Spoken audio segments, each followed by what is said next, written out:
So let's talk about the uniform and the importance of a uniform and what we should be looking for from our team members with their uniforms.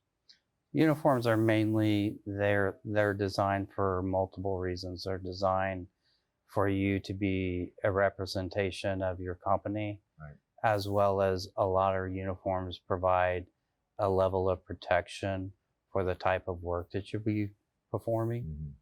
So those are your main two things about a uniform. Those are the main two things that you want to make sure that you accomplish when you are building a uniform for your associates.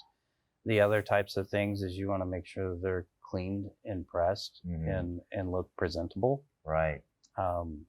That is a key factor, again, in those general impressions that we discussed earlier.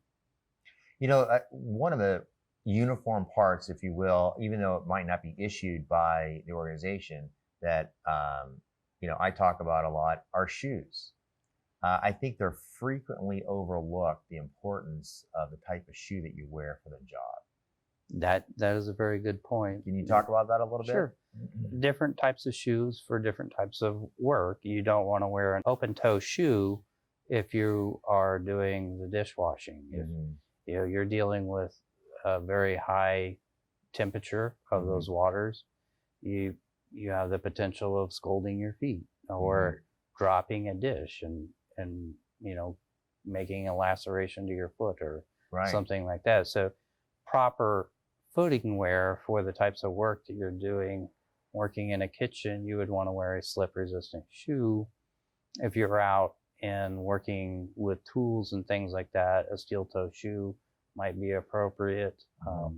Those types of things you want to take into consideration when you're talking about a uniform. What would you say, like for laundry and housekeeping, like what would be your recommendation?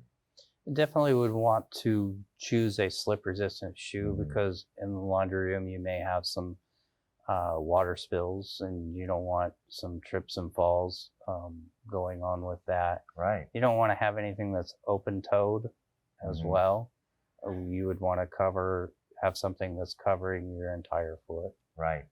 The other thing I always help talk to people about is just investing well in a shoe that also supports your legs and your back.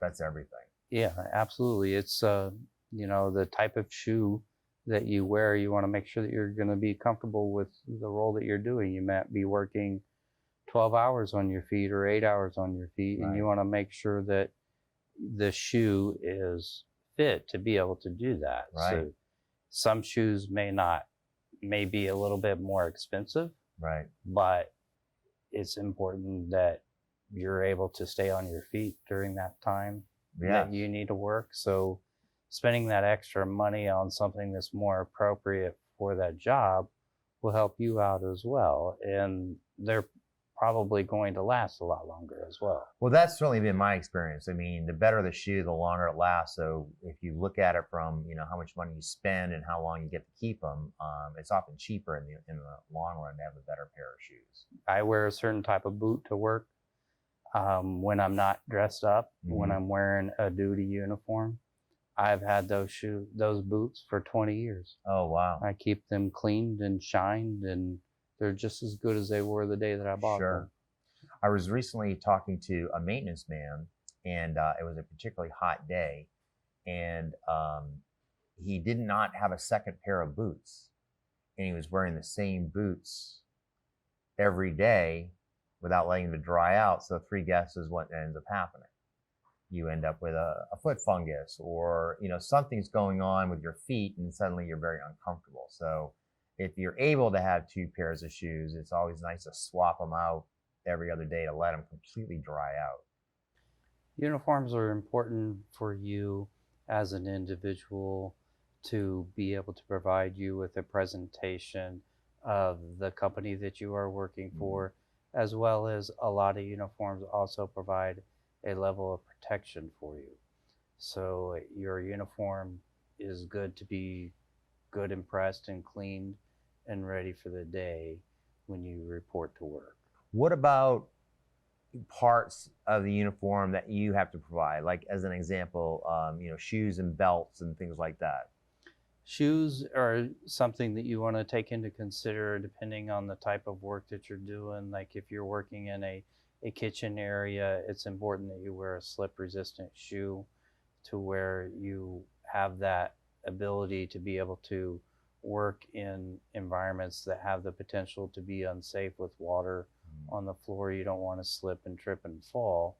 So providing a shoe that prevents that is very important for that type of work. If you're doing other type of work of, like, let's say a maintenance type person that you're working with installing various types of things that have the potential to be very heavy, it would be good maybe to have a steel toe shoe on your foot, so you have that protection from on your feet as well.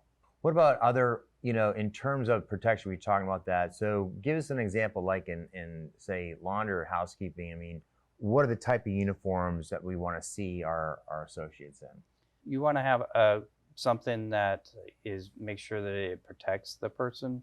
So if you are one that is cleaning surfaces and things like that, it would probably be better to be able to have a long sleeve shirt so you're protecting that forearm. Wearing a short sleeve shirt like you're wearing, doing that type of stuff, you would want to make sure that it would be better to have the full sleeve, as well as your pants, and making sure that your pants are the proper length to go down to your shoes, to where you have that protection against your skin that is exposed, has the potential to be exposed. Right. So as much as we can cover our bodies from the dangers of possibly splash up of chemicals and things like that, that's what we're trying to prevent here. Right. Yeah. And mitigate. Exactly. Okay. With that, it's always good to have a second pair with you at work in case that does happen, to where whether it's a shirt or a pair of pants or your shoes, you want to make sure that you can swap out of that soiled material into some dry, good, clean material before you move on to that next area that you'll be working on. That's a very good tip. I like that. So a second pair of uniform, either leave it in your car or have it in a gym bag or your locker. If you have the ability to have a locker, yeah. In a locker would be great. If you have to leave it in your car, then just somewhere where it's readily available to where you can be able to grab that if needed. That's a great tip.